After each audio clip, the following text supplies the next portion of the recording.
Assalamualaikum warahmatullahi wabarakatuh. Halo semuanya, apa kabar? Semoga yang nonton video ini selalu diberikan kesehatan dan rezeki yang melimpah. Amin. Pada kesempatan kali ini, kita akan coba untuk memberikan tutorial bagaimana mengusulkan tugas belajar ataupun izin belajar melalui aplikasi SIM SDM. Ini adalah tampilan awal ketika kita ingin masuk ke aplikasi SIM SDM. SIM SDM sendiri merupakan aplikasi yang berbasis web ya, dan kita bisa masuk di halaman web simsdm.kemenak.go.id. Untuk login di aplikasi SIM SDM, kita dapat menggunakan user dan password dari Pusaka.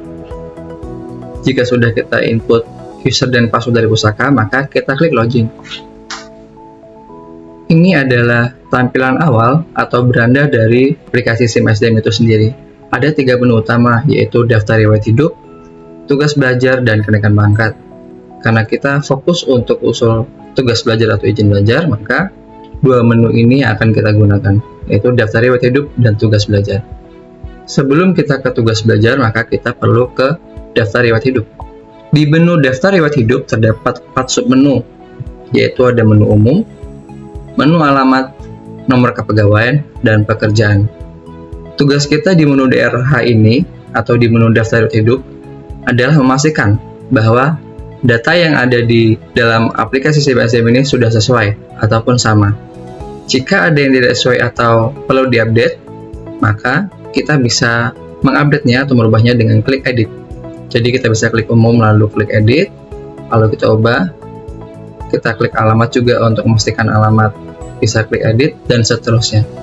Namun apabila di menu DRH tidak ada yang berbeda atau tidak ada yang ingin kita update atau kita ubah, maka kita bisa langsung menandai dengan tanda sudah terupdate. Ada 3 tempat atau 3 tanda yang sudah kita update atau sudah sesuai, yaitu di data pribadi, data keluarga, dan riwayat pendidikan. Maka ketika memang sudah ada yang diupdate ataupun tidak diupdate, tetap harus diklik tandai sudah terupdate. Klik sampai ada status upload. Pastikan bahwa terdapat keterangan terakhir diupdate, tanggal diupdate hari ini, lalu upload. Begitupun yang di data keluarga, klik tandai sudah terupdate, status update, sampai muncul approve. Dan di riwayat pendidikan, tanda sudah terupdate, muncul terupdate, approve. Di bawah tidak ada. Kalau ketiga tadi sudah kita tandai sudah terupdate dan keterangan di approve, maka kita bisa langsung tugas belajar. Namun jika ada yang perlu kita update, maka kita bisa ubah dulu edit, lalu tandai sudah update. Namun jika kita merubah, maka status ini bukan approve, tapi menunggu disetujui atau diverifikasi oleh admin tingkat wilayah. Jika admin di tingkat wilayah sudah mengecek bahwa data yang kita update sudah sesuai, maka nanti akan muncul approve juga. Jadi ketika kita ubah, nanti perubahan datanya akan muncul di admin, lalu admin memastikan bahwa data sudah sesuai, maka yang akan mengapprove adalah pihak admin. Maka di sini akan berubah admin. Ulangi, berubah menjadi approve. Jika data di sini sudah kita pastikan sama, maka kita bisa kembali ke beranda. Lalu klik tugas belajar. Permohonan tugas belajar. Di sini ada beberapa yang perlu kita pilih, yaitu ada jenis biaya dan juga kategori.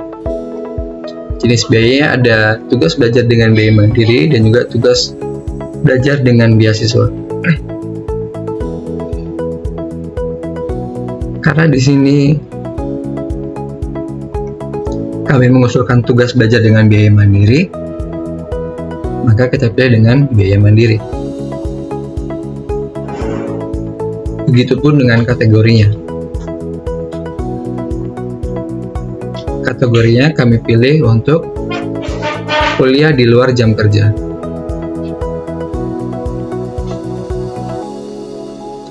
Lalu kita klik tambah.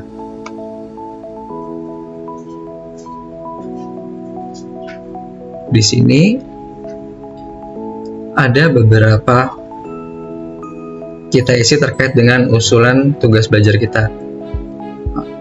Di menu surat pengantar ada pejabat peneretangan, nomor surat pengantar, dan tanggal surat pengantar.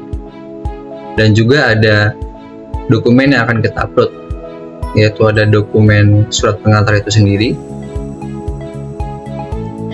ada surat pernyataan tidak di proses penjatuhan atau menjalani hubungan disiplin, hukuman disiplin, dan juga ada upload kinerja 2 tahun terakhir.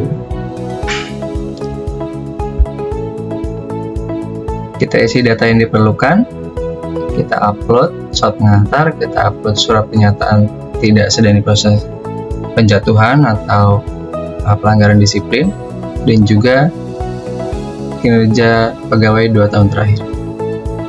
Jika sudah semua, kita klik next. Di sini ada nomor surat perjanjian tugas belajar, tanggal surat tugas belajar, dan dokumen tugas belajar, perjanjian tugas belajar itu sendiri. Setelah kita isi datanya, lalu kita upload dokumen surat perjanjian tugas belajar. Jika sudah, maka kita next. Di menu identitas perguruan tinggi ada beberapa data yang perlu kita isi, yaitu nama perguruan tinggi, nama fakultas, nama jurusan, nama program studi, strata dan namanya studi, jenis pegawai ASN, provinsi, lalu ada tahun akademik dan tanggal mula kuliah. Jika semua data sudah kita isi, lalu dokumen yang diperlukan juga sudah kita isi, kita pastikan kembali. Jika data sudah semua diisi dan sudah sesuai, maka kita bisa klik finish. Ada pilihan simpan draft, ajukan permohonan, dan cancel. Simpan draft ini jika kita ada yang kita lakukan pada dokumen kita atau ada yang ingin kita perbaiki. Tapi jika kita rasa sudah sesuai semua, maka kita bisa langsung klik ajukan permohonan.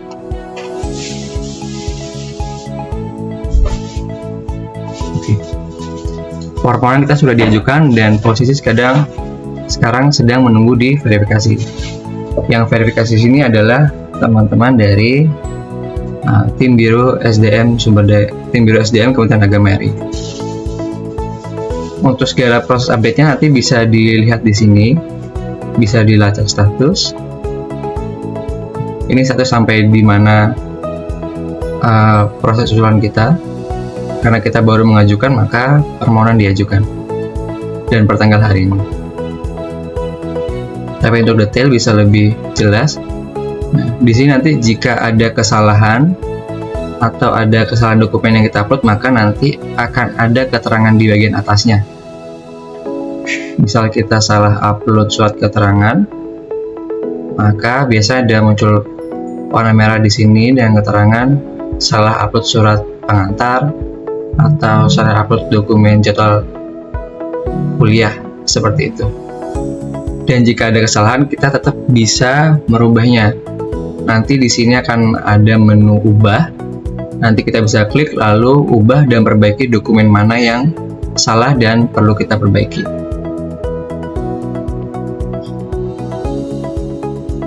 Dan sampai di sini maka proses atau yang bisa kita lakukan hanyalah menunggu sampai usulan tugas belajar kita selesai diverifikasi oleh tim Biro.